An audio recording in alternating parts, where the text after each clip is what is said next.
Good evening. Tukwaniriza nnyo ku Junction ogambo kye yojeri jesinzidde okuva ng'otulaba. We are hoping that you're doing well, keeping yourself safe and doing whatever it is that you have to do to keep your peace of mind. Our question of discussion today is, what do you do after a fight? Fights zisuse, relationships are breaking up, people are not used to spending so much time together. And when you have fights and they're resolved or you have failed to resolve, what do you do after that mega fight that almost cost you your relationship or is costing you your relationship? Depends on what you did and what you said during that fight.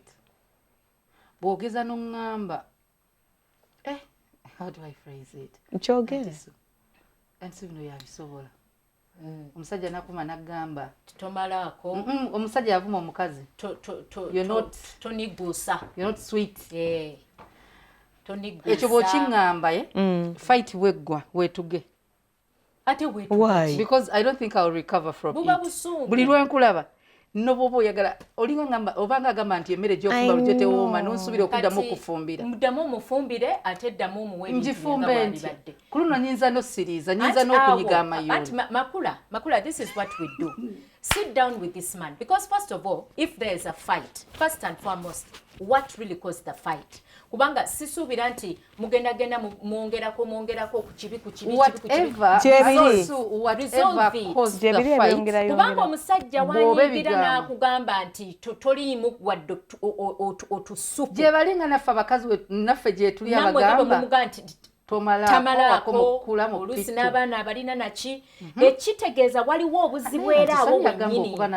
Anti kati most people that's what they would wonder. Yalina abaana ali mu mukaaga bakyagamba omusajja tamalaako.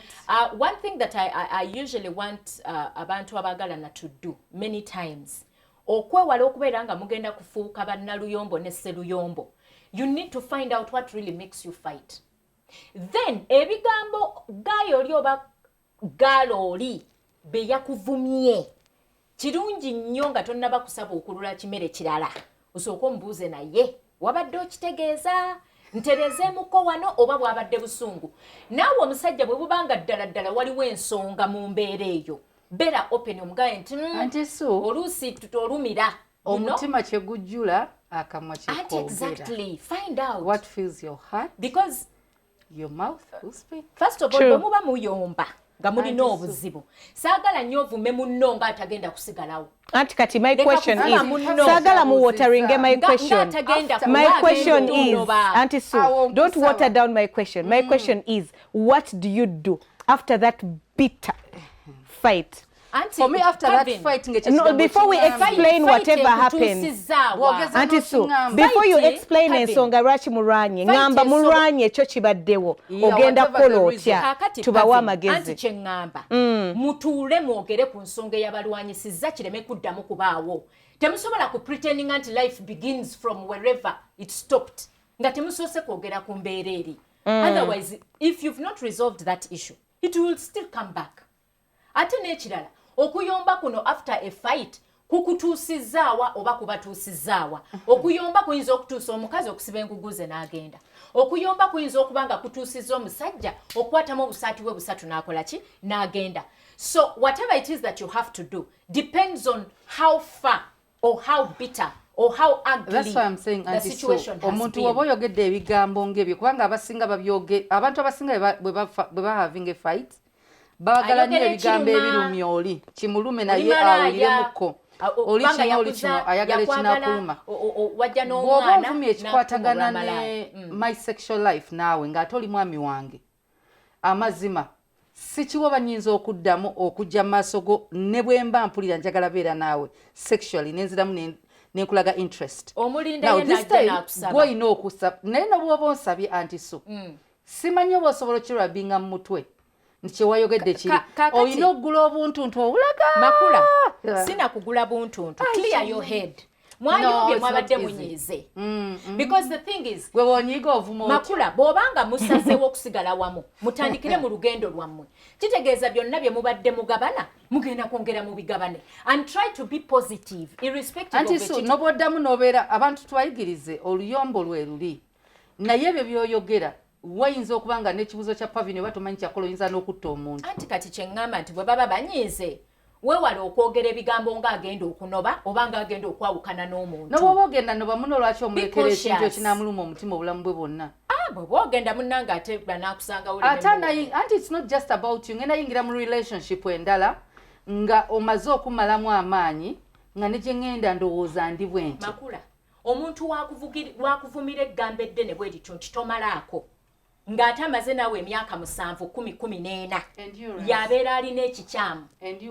Era kitegeeza wakuwebuulira bw'atyo kitegeeza yali yakukyawa.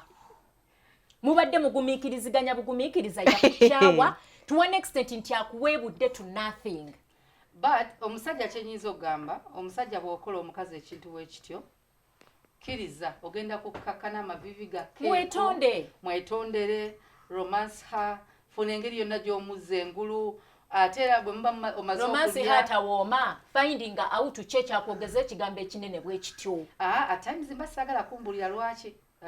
Kubanga obwongo buno obuuza ebibuuzo nga tetwagala makula anti so yagala omusajja akubulire nti lwaki nakumye tooma otandika okwetereza bw'obanga tonigusa kubanga oli mukyafu weekabale weesaawe weddaabirize weesootinge weerunge.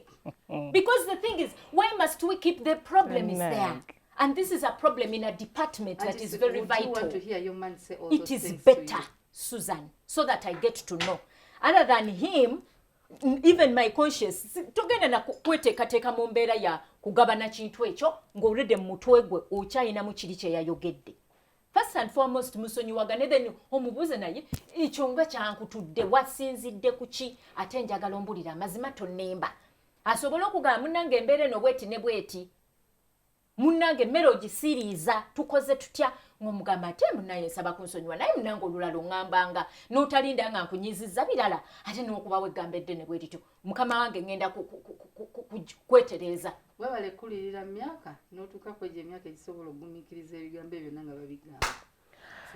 Because the thing is makule kitegeeza tomusonyiye kati oba okyakolawo oti kwata enguguzo ogende. Lwaki muno omugambo ebigambo ebyo bibi okwogera era kye ŋŋambye nti bwe tuba tufunye oluyombo toyogera bigambo nga anaabye omuntu ono completely. Because the thing is, by the way, ne bw'oba omunaabye era asigala mu history yo asigala mu jinzizo alina engeri in one way or another. You can never forget them completely. Kati already aba akyogera nga takyalina bw'akizaayo. Kakkana weetonde naye obuuze taata kye wayogedde wabadde okitegeeza maama ddala sikumatiza nkoze ntya waweesituuka. Anti so alinga ali mu kibiina n'obikkirira n'enkya ekigambo kyonna ekimumalamu amaanyi bwe gatyo n'okwekkiririzaamu ky'olina okukola is give that person time to heal. Bwana healing after 1 year 2 years. It's okay. You made the mistake. N'omukwatako n'agana nti su ekyo ekintu si kyangu kyakuzza anti kyovola bangambye kigenda twala obudde wakukwatirako ng'ayagala mudde mu mbeera ennungi ng'ate ye yakulangira kiri mutuule mukyogereko mwababiri anti oyinza okuba nkwatako nga omala galya omanyi enjala amazima gennyini nabadde nnyinzi enjala emuliisa obuyembe obukaawa naye enjala baba temuluma tabulya.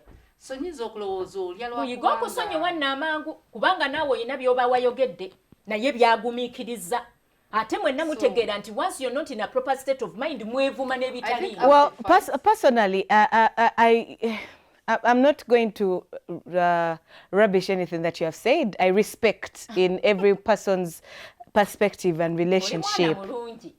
Kankole kumpisa. But truthfully, with everything out, say choka because I don't care. I believe I don't care if he said that. Chiribwe chiti. Abantu bwe babeera mu ngeri ey'obusungu. They usually look for what is going to hurt you.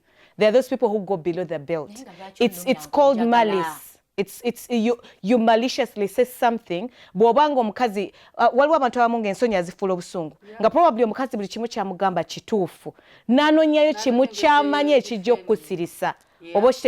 He will definitely run below the belt. He will say something that is going to break you. Same applies to the women. Bwabanga alaba probably omuswaziza oba omudegrading naye agenda funa yo engeri gya kudegradinga. Engeri yo revenge. It's more like revenge because it's a fight. People are having a fight. It's a word fight. I'm hoping it's not physical. Bana etemwe kuba bikonde. It happens like kwebuzabuza abamba bakuba n'emiggo. That is all we abantu baba kuba n'emiggo. That's what I'm saying. Not so, as I wish even the producer could get the clips. Like people have been sharing clips whereby you're saying, "Oh no, mukazi abadde." It's the woman beating the man. So as I was saying, that is, I think, buli muntu akole ekikyekya mu marriage and understand each other. But give people time to heal. And take it mpola, step by step. And the first step is apologize. That's very important. Say, I'm very, very sorry. And that is after ngamutu sekumbere chogerako. And then say sorry and be remorseful. Because there's some people who are going to say sorry because, apologizing. Then so you wasabi tegezeza na denyize. That is not being sorry. Be remorseful. Omusajja mulage omukyala yakola ki yagwire bigere bya Yesu namuyira perfumes zonna. Find a remorseful act of omenyeke wenna. Wetonde. Be it a man or a woman. Yeah, abamu balowooza nti after fight, engeri gyo coming omuntu down is sex. Banange mbo omalo mugambe but I was saying because what do you mean because omaye bakazi bagenda bata asirikidde obusungu omugambye ebintu n'agamba anti suya tugamba bwakola bwati mubuuze gaba okunteeka ebigambo mu kamwa ngambye nga tonnaba kugenda ku step yonna mukyogere okinyikiza bulungi n'okyanjuluza bulungi mukyogere kate weetonde ng'osensebuse wenna. You understand? Era munno oli muwa obudde gwe bw'obanga oli ready ye tannaba ready ate sigambye nti musasuze ne sex okujja ng'olaba nti kyekigenda okutereeza embeera. Kiki ekitereeza embeera? Anti kakati era nga Pavini bwagala nti buli bamu bakikolenga bwe baagala. Oyinza okubanga mu bwongo abantu abalowooza nti nga bw'otera bagamba it's therapy. Abalowooza nti omukazi bw'aba anyiize just romance her, just make at that particular moment even your hands look like snakes. Basically, if you've had a fight, it's simple. By now you know each other. You know your spouse, you know your partner. If you do not, probably nga chiba suseko nga muhavinze something that is very, very heated. They're human beings. Muntu muno oshitegera anyize asobeza. And then this is a particular moment whereby it's not friendship, it's not those small petty ships that we have in life of oba okola na ye oba friendship oba whatever. This is your wife, this is your baby mama. Do not give her time to think about the phrase that broke her heart. Immediately set the record straight. Because if you give me even just one night, tagenda kwebaka. Agenda lozoba, it's because I do this. This is like ejo kachigena mu sending deeper and deeper into depression. Deeper and deeper into anger. Ate tosobola kumanya. Bigambo bingi nnyo. Kibe ekyo kutuche tukwata bwe. Nagamba kale. Naawulira ngo omutima gwo gwonna guyise. Disappointment. N'akizimbulukusa ebirowoozo byaffe bizaala. Exactly. N'alowooza nti obulamu bwammwe bwonna oba the years neziba ziba different years. But that's it. Exactly. That's it. What you get the one on tiyo obongo bukola butya obongo ne bukola butya obutima gutereze exactly. Yes. Now, by the time you say it, naturally me as a person I'm going to think that's what you think. That's what it is. And if it breaks my heart, it's because I expected too much from you. The only thing that is going to break your heart is because you loved the person so much and you expected so much. Nti omuntu gwoyagala, you protect them from the ugly truth. Anti so byogamba nti mukwano mbuulira. Of course, kiba kirungi n'omubuuza. Naye nawe ng'omwami, noonya engeri gy'omugambamu. Be creative as you do it. because they'll forever have an insecurity when it comes to whatever it is that you have said. They'll forever be thinking, oh my God, last time he said it was this, or is it perfect so now? it's two-way, right? Affecting two-way, of course, even the woman, even the man. It's going to affect the whole relationship. You know, people say communication is key. Neighbor na today I'm sorry for stealing your brand and phrase. There are some things we keep to ourselves to protect each other. Oshigera, nga there are creative ways that you can go across it. Also gamba muntu muno, you're having a fight nomgamba, that is why siso wana bija mukamu, I can't. Omanyi nazi kuno abasajja Oli muchafu, chobola abakulekawo like ebyo. No demeaning omuntu paka kweno level. You can't say you love me yet you left me at this stage. You can't. No. You could love me. You could love me. But oino konzija kweno stage je ones reducing zeko. Nonzizayo buto. Ate nazi kuno. Abasajja bedda n'abakazi. Basirikiranga ebyomumaka tebitottolwa nga ne bw'aba amanyi nti omwana namba 2 n'omwana namba 4 si babe nga tasobola kuweebuula mukazi we ng'asirika. In fact, to an extent, nti omukazi teyamanyanga nakumanya nti omusajja yangwamu paka ng'amaze fa ku ddambi n'abireka ng'abiwandiise. Nti omwana ono gundi si wange wagundi naye olaba omusajja omugulu because when you love you protect each other. Omwagala. Because the thing is ate tebabuulirizanga nnyo oyo mwana si wange bugwa mujjewa abakazi oluusi babasanganga mu nnimiro ekisajja ne kijja ne kikugwira. You know? That is very dramatic, yes. You people. Kubanga okunaamiriza nnyini olima tabatalabedda nazi kuno abamu tebayambalanga na nankaniza amonda. Kati kisajja kiveeri n'ettamiro lyakyo kizukukiddeyo kyazungiddeyo kijja nga kikugwako. So many times they knew nti abakyala tebenda. Naye kino we kibanga kyayingiddewo, there has to be something that is very, very sensitive, which they wouldn't really want to okuweebuula omukyala. Kubanga oba oyonoonya embeera waka yonna by all means. So basically, and then when you have those big fights, because they're bound to happen, you're only human. You've had a misunderstanding and stuff. But nange, wefuge, control yourself for the sake of your loved ones. Most cases, you probably have children, or like there's so much to lose. I told you. And let me tell you, once you betray trust, omukyala asobola okutuula wonna nemubeera mwenna. You've never been there. She has never loved you the same. She loved you before. Yakuta. No, nga kulanga tata w'abaana naye nga tokyali munne tokyali mukwano gwe. Nga waseesetuka nga takyalina kyama kyasobola kugamba nga takyalina kikuluma kyasobola kugamba. Ate abantu ino mmanya nti tetwerabira. People don't forget. I'm not a dummy. That's why I said be remorseful. Yeah. Or what you said. So omuntu alina okwewala ennyo kati bw'oba oyogedde ebigambo emu bwe bityo. Mpozzi bw'oba olina ssente. Kwata omukazi ono omugye even in the country. Mutwale for a trip mugende mu vacation nga like even 2 weeks together. Show her love. Omanye omuntu okugamba nti tomalaako to whatever, you're not sweet, you're not good at this, byonna ebiri sexual. Bw'omugyawo ne mu having a time together away from home musobola okwogera. Mwe mukyali ku bya sexual waliwo oli okugamba nti olina n'ekisiraani. Buli kimu okuva we nnakusisinkana. Amazima tuba twawukanye. You get. Kati omanya wentandika mbeerawo physically nentandika okuba nga neetegekera okuva mu kifo kya mukazi wo. Because sisobola keera kuva mu nyumba y'omulundi gumu. I have to be ready nti abaana bano bwenvaawo nkoze ntya bagenda kuba batya. Nange ne mba sina baana bwemba ngenda ndagawa. True. Tosobola keera fuluma bufulumi. Anti so omuntu wagamba olina ekisiraani. Talina kizibu mu bulamu. Kyagenda funa note blaming. You forever blame yourself. Abaagalwa. Njagala nnyo tugende mu bufumbo bwe tugenzeemu nga tumanyi ki kye tuli. Nga waliwo ebigambo ebimu omuntu kyagenda okwogera ng'omanyi bulungi omuntu ono akyogeza futwa si kye kiri. Because the thing is every time you will start to having to live in the back because he said this, I can't even feel myself back. I mean, did you really know who you were? Yes, we are human, but wesikeske yeyo mu negative. Owone mangu. Kubanga soka webuuze gwatamalaako omusajja mumaze myaka 10 musanvu mukyali mwenna.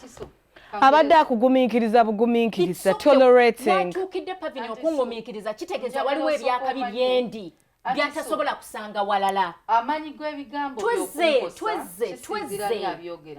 But this is your person. No, this is my husband. That's why we are telling the people, if you're in fault, apologize. And remind that person that you love them, you were just angry. Speak it. Sigena kulo woleza.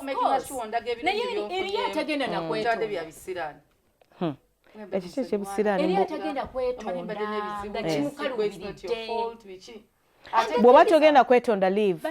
Ow'ebisiraani wali wamunoonyaako kyera lwaki owangadde naye n'otuuka n'omuzaalamu kati gwe mu bwongo bwo be smarter than the other person eyakyogedde kwegamba gwe wona because at the end of the day tewali agenda kuyamba kuwona kusinga gwe.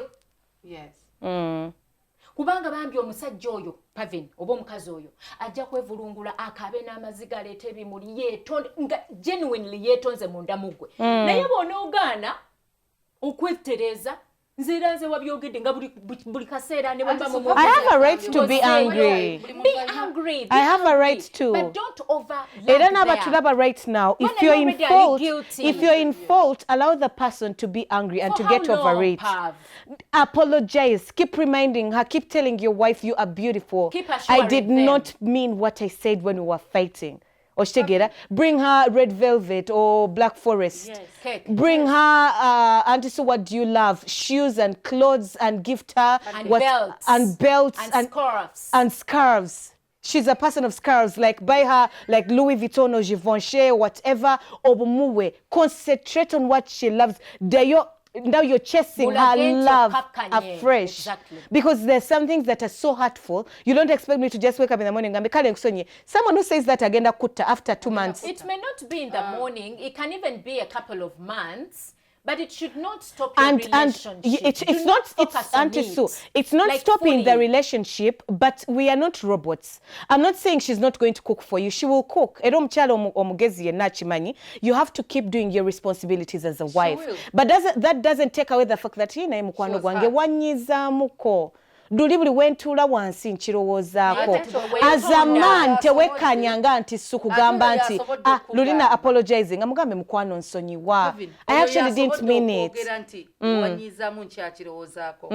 Abakazi osobola osigala ng'okola byonna n'osirika ng'ohatinga. You're hurting. Anti so teri kibinga kubeera na muntu naye nga alumwa ngali broken. Bogamba nti you have to move on, you have to grow bichi waliwo ebintu byetusirikira mu bulamu nga tebabigamba na spouse wo kati laba bwakyogera ng'ateko emabega mu relationship maybe it's what you've been struggling with and you think you're tormented, you're cursed. Nga walina ku relationship y'omusiru nagamba oyina ebisira nne mwawukana n'ofuna omusajja akwagala nakulaga byonna you're different, you're special. Kino already ekibaddewo kyayogedde kiba kipya mu matuugo. Because the thing is, why would you keep broken about something you already know? Something that you really think that probably it's about time that you worked on it. Oleme kusigala mu kintu ekyo. Okusabirwa abantu basabirwa. Era lwaki wakwatagana n'omwami omulala oba n'omukazi omulala nga tunnaba kusooka kukitereeza. Oyagala nkugambe nti hani nsonyiwe engeri gye ndeyo bisirani kangende mu church. Tochimugamba tandika okwekolamu omulimu. Okyali ku Junction tukyagendera ddala mu maaso era nga twebuuza what are some of those things you're supposed to do after a fight. Take it to our Facebook page and let us know. Toval.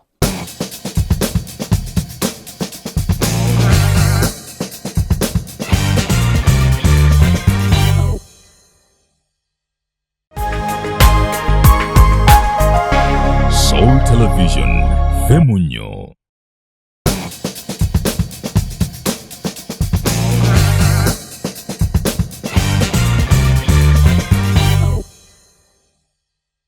Okyali ku Junction era nga tukyagendera ddala mu maaso twebuuza what are some of those things you're supposed to do after having a fight in a relationship.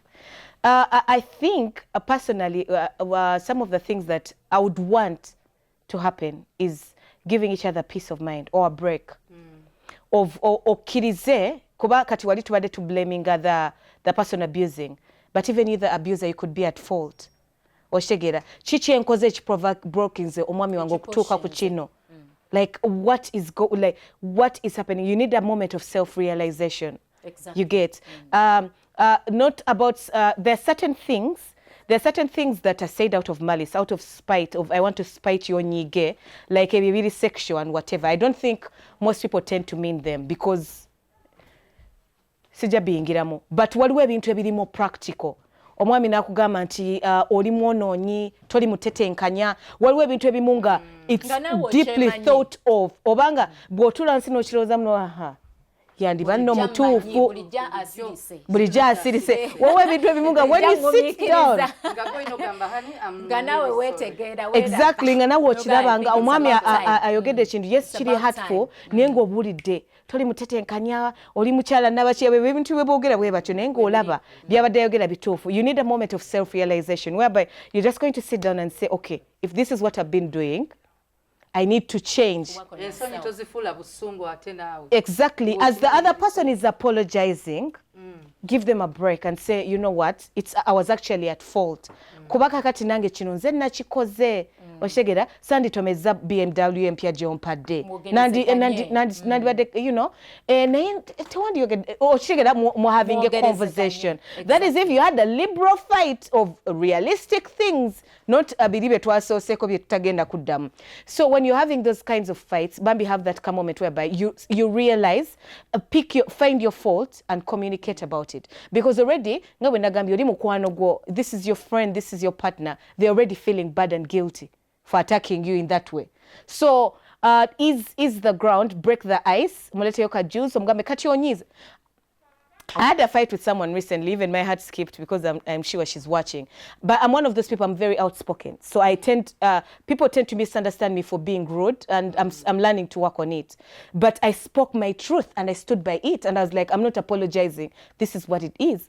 Now I go on with my normal things. I can't. Hey, Vichy Kachoni is a person. I said, what?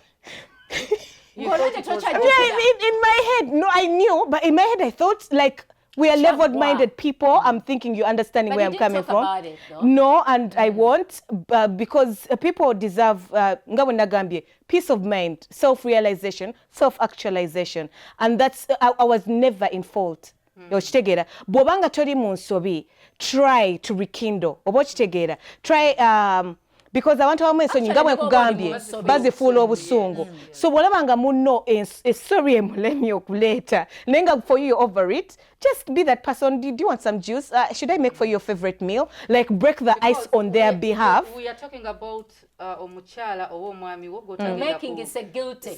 Si muntu gosanze binombo kanchukeri. Osobola otuuka nga ali mu office eri n'otambuuza n'oddeno. Omune muyisinganya ne kiba nnomo minwanga pala what's going on? But everyone is like, by the way, people can but actually this sell. In the same house. But you're in the same house. You're in the same bed. Everything is the same. You really have to break the ice. If your boo has failed, be that person omgambe, but bae tuchite, but no, you couldn't even say sorry, really. Or someone who they'll start relaxing. I thought I had lost her, or I thought it was really bad. So if you can help each other and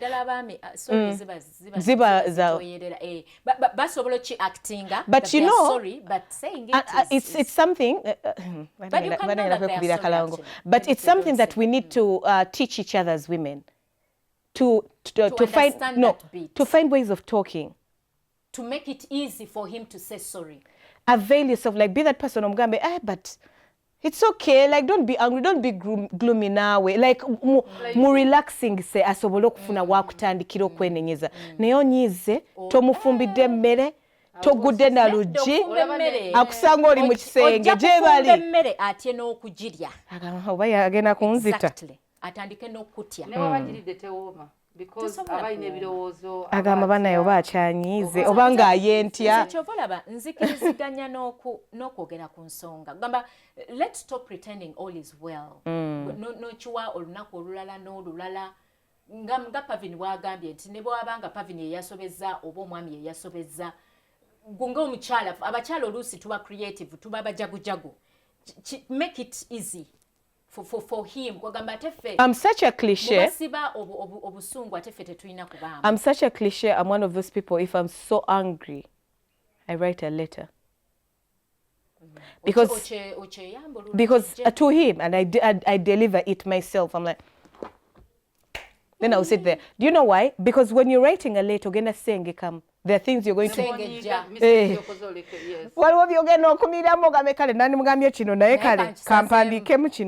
dear boo, but really shouldn't have done this to me. I am so angry with you because like miwandike nga bwenkaba then ajisome kati bwabanga I'm sorry. Yes, then you let it off without because most cases what happens is when you're trying to console or to reconcile, you might end up saying more things. Ate begin prolonging a quarrel. But for you said I'm not sweet, but even you're also like this. You're the reason why. Oshegera, you don't even give me time. You always like ogenda kwogera ebirala ebigendo leeta obuzibu. For you, let me do what I can. Because he's going to say sorry to you gwoterere yatule mbuliri agambe ha kumbe bulijjo kwegamba mweweye emyezi emirala ebiri. Anti naye mutererezaawo omugaye munnange nange no omwami wo tolinda muterereza mu fight muterereze every day of your life every second and every chance given but wo muterereza mu chance abambi obamanya anti sugo singo bawolereza wano you know them and their egos. He's saying Busiri I said this no anti now even you that can be a problem for 2 years. No, tochirinda mwami wo kubanga you've been going through a certain situation for long. Omugambe, let's try this. But is bad. Chona ekyaleese fight toyina kireeta kati. Maybe later waise when akubiri olaba situation eri calm then you sit and talk about it. Ate nabino ebizibu because esawa yomutandika obyogera ku byomuyagala olaga nti njagala nnyo abantu abagalana deal with the problem that is at hand. Because thing is let's try to avoid keeping quiet about things that break us. Kwa ofundira opportunity ngo obusungu bukutipye wano. Ofulumya buli kasasiro ye. Buli kimu ate you're going to say them in a heartful way. Exactly. Yet you would have found better ways of communicating. So nze ndoza tuleme nnyo okubotolinga na kupayilinga kisuse. Oba si kyo leka oluyombo oba ekibaleta kafight ekikaleese omwami akomyewo leeti mudiringe n'ekyo at that time. N'ebigambo byonna ebyogerwa bibeerenga biri kwekyo. Naye bw'otandika okunokolayo kino naluli era n'onkola bw'oti naluli era nalaba message mu ssimu yo era naluli nakumanya dda kwegamba nekiwanvu wana kifuuka kinene nnyo to one extent nti ebizibu ebyo bwe bijja mu busungu obungi tebigenda kubeera resolved because all the while you were bottling kyobola abantu abamu beevamu natta n'omuntu ne beekuba ebikonde bava mu kulwana non-stop ebya bottling nga bingi like nga kwabika kati ekyo bayita bomu naye n'abasajja ekizibu abasajja tebakkiriza nabo kukakkana ayagala osigala nga musajja omuntu akulaga ayinza okubanga yali asigale nga musajja asigala musajja era teri akikujjako okakkana oyinza okuba siga oli mu nsobi naye ekintu kyonna kyoyagala lwana fight for it lagako kyoyagala kunduuzinga naye omukazi bami mukazi watu nakugamba kale nze ngenze namwagenda uyagala koleki mwegayirire gwa kutako mugambe baby where are you going ondeke dani makula ne pavi olyomba lubadde ebyo byogamba nti ndaga nti onnebuya it's sweet it's nice it's nice lambi njagala nnyo mutegere nti abantu basobola okubeera wamu for a long time naye nga mwekoowadda ng'emitima gyakamba anti tetwogera nabo baekoowa ebintu ebigenda okuleetera omusajja okusigala nga akikujjako kyokubanga omukazi wanyiize n'ogenda mu fridge oba wonna wonna wemuteeka amazzi oba juice n'oleetera mukazi ono omuleetera juice anyweko nga bulijjo tokikola oyinza okuba bulijjo okikola naye ng'okikoze abaddewo fight you show that you no the other thing is don't patronize me by the way ebyo byokumpa glaasi y'amazzi nsobola okunywa ku mazzi nsirike leave me to say all my words kibeera nagamba sooka onywe ku mazzi waliwo okubanga omuntu babya n'afaayo agamba honey I'm so sorry. You might collapse, you over shouting. Okyali ku Junction. Tukyagendera ddala maaso era nga twogera on what to do in case of a fight. Tovao.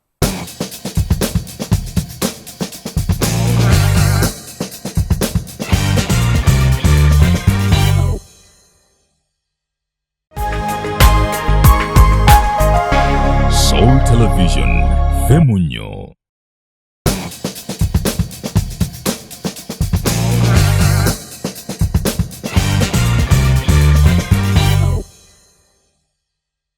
Okyali ku Junction, tukyagendera ddala maaso era nga twogera on ways of how, to communicate or what to do after in case of a fight. Pavin, you earlier said that you need to understand where that big abuse came from. It could be partially your fault. Likewise, I would say that bwemuba mwogerezeganya oba kale nga muyombagana weewale nnyo okwogera particular things by'otategeeza kati ekintu ky'ogamba nze ngenze kwegala that is giving up too fast gw'olowooza obanga mukema naye ajja kukulaga nti no bambi women do that. No, but why would you say it? No, like Auntie Sue, I tell let's be realistic. You mean honey, you no longer love me? Nagama, yeah, I'm done. If that's what you think, you go man. That's being very you get. Especially if you have Chechi mo. Chechi mo mono mugambe nedda toge. Auntie Sue, you're very unrealistic, by the way. Nedda. There's a difference between a question mark and a statement. How about negamba nti chogamba Auntie Sue yagala nkuviire? Ekyo kibuuzo. No, omuntu asobola okugamba kale kankuviire. Nti nedda togenda iyo statement. Anti nedda muno, Auntie Sue, be realistic. Let me tell you, tetukyali mu eri love ya mbirigo. Auntie Sue, tetukyali mu love ya mbirigo. And I need you to know, ennaku zino tetukyanoba. Abazadde baffe bali mu apartment mwe babeera. No, they're just, ajagala kulaba oba okyamwagala. Let me tell you, I hope I never cross people from that thinking capacity like this. Please don't go. Senti bwano batoyina kyokola but you care.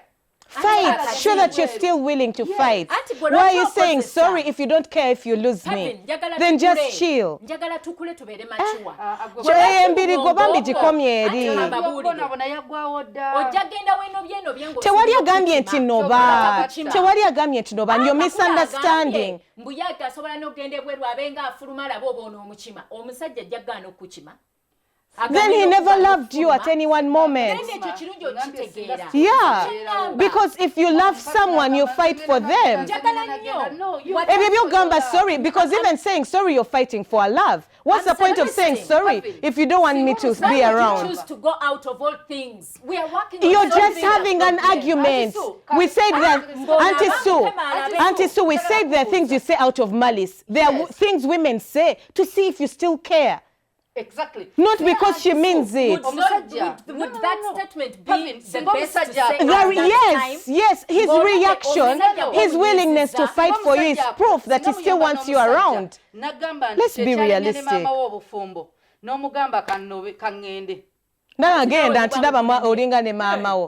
Auntie Sue.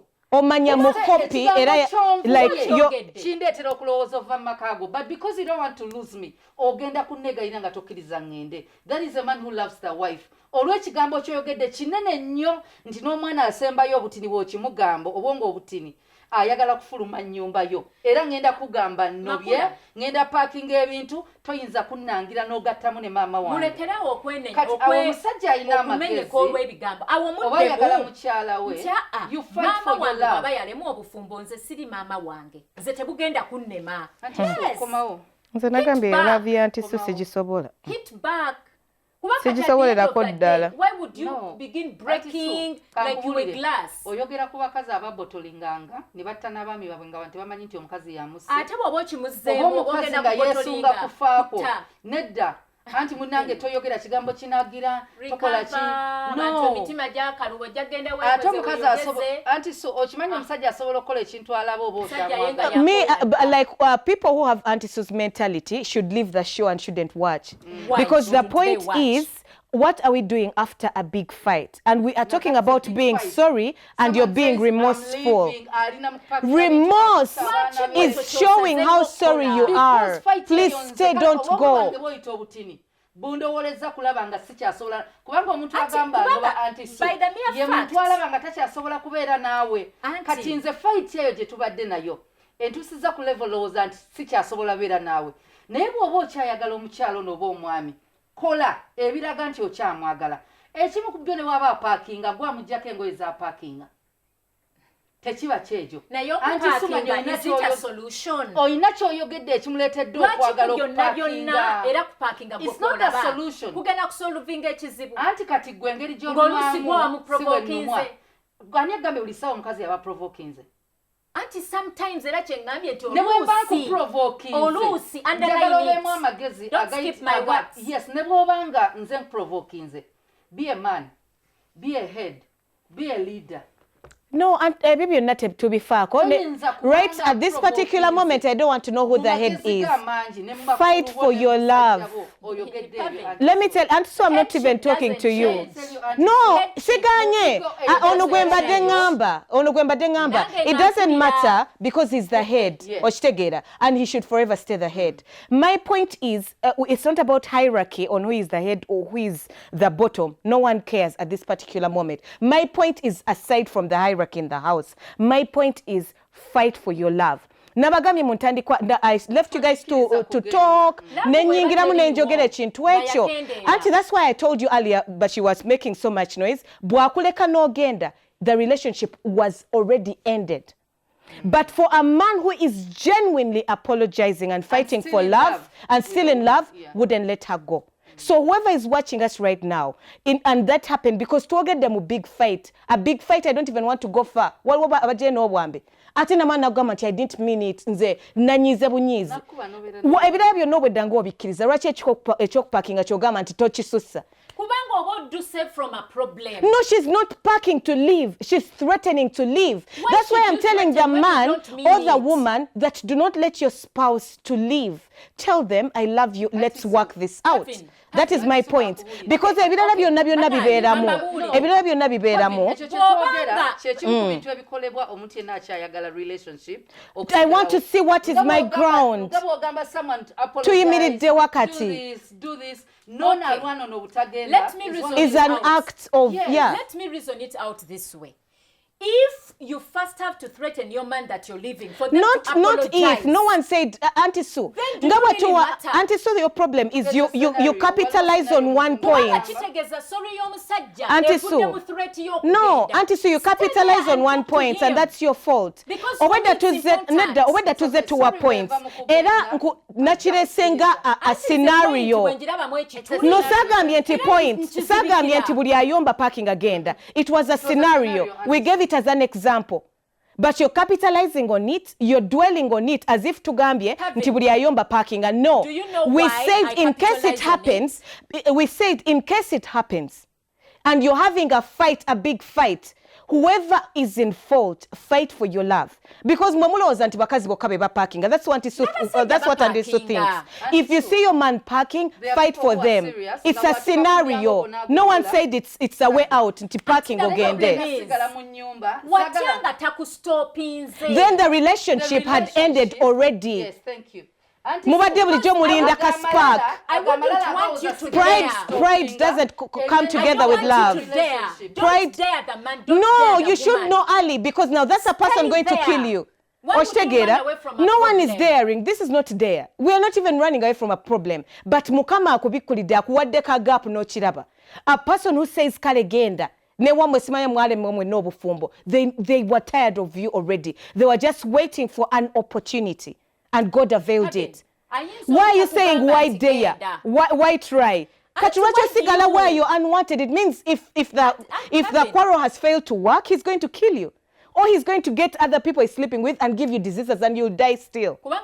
If you have an opportunity to leave and he wants you to leave, you go. Ebyo byotutiisa tisambu togezesa. No, anti bwogezesa nekikwata yo yakukoye dda. That's my point. A man who loves you or a woman who loves you will tell you to stay. Omusajja obutakugamba nti genda. Nasirika. nasigala nga asirise alinde how far it goes. Hey, if you're waiting for how far it goes, then you don't love me. No, kakana. That's pride. When at that particular time. no, there's nothing like no. Why would I pull a sorry from a man? No, don't say sorry. Don't say sorry. Close the door. Close the door, Mugambo Olagawa. Oli muchala wange ogenda wa. Close the door. Anti kati gwe asitudde ngu gwogenda gwe wa malala. Anti yes, katukirize ono muchala makula talina mulwadde n'empeke y'amagezi. Gwe omwami tukiikirire. Do something about it. Let's be realistic. As if of course wasobola okudda omulala era naawe oba owonye. If you go, he will bring another person. Anti kakati, let me be honest with you. Tubeere ng'abantu abakulu. Katusigale nga tuli bato. Because love should be mutual and there shouldn't be pride in love. Yes, at times it does. Are you not going to lose this man and this marriage? It's okay. If you lose him, he was never yours. Because walking away on someone, first of all, about your Auntie, so if you lose him, he was never yours. A man or a woman is not losing her for life. And he was never yours if you lose him. Singa okusigala n'omukazi oba n'omusajja, you're going to lose your life. Can't you lose him? Obadde ku Junction. Tubaagala nnyo era nga tukwegayiridde tukwebaza okubanga you stick with us. Until next time kumunye tovaawo. Bye bye.